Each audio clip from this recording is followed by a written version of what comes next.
The old man handed me a handgun. He told me to shoot my beloved dog. After I raised the gun, the dog looked to me innocently. This made it impossible for me to pull the trigger, but the old man warned me if I didn't do it, my elite agent assessment would fail completely. Recalling the hardships of this period of training and the dog that had always been by my side, I ultimately couldn't bring myself to pull the trigger. The old man was disappointed and asked me to return the gun to him, but I suddenly pointed a gun at him. At that moment, a gunshot suddenly rang out from the next room. The outcome of this exam was obvious. At least the girl's got balls. Because of this mercy, I was expelled from the special agent program. I held the dog and took a car back home. Looking at myself in the mirror, I felt that the experiences of the past few days were like a dream. I'd gone from being a lazy, rebellious youth head, with Harry's help, become a trainee special agent. After enduring the arduous selection process, I overcame countless difficulties. In the end, I had returned to being a petty criminal from the slums, but looking at the dog on the bed, I did not regret my choice. At that moment, my mother, who had been out, returned home with my younger sister, but I noticed a new wound on my mother's face. This was clearly another instance of domestic violence by my stepfather. At that moment, I could no longer tolerate it. I drove to find my stepfather, who was a thug, intending to vent my anger. With my current abilities, defeating a few thugs was no problem, but unexpectedly, the car window suddenly closed at that moment. Then the entire car began to drive autonomously out of control. No matter how I operated it, I couldn't stop it. Soon the car drove to an unfamiliar neighborhood, and Harry was calmly watching me with a tablet in his hands.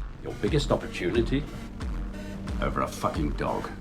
And then you humiliate me by stealing my boss's car. Then he opened the door. Inside was a dog's taxidermy specimen. It turned out he had faced the same choice back then, but Harry chose to shoot. I couldn't imagine why he, as an elite agent, would do such a cruel thing. But Harry's next words revealed the truth. It turned out the gun in the final test didn't have any bullets. Whether I fired or not was just to test my obedience to the organization's orders. These were necessary physical and mental limits tests.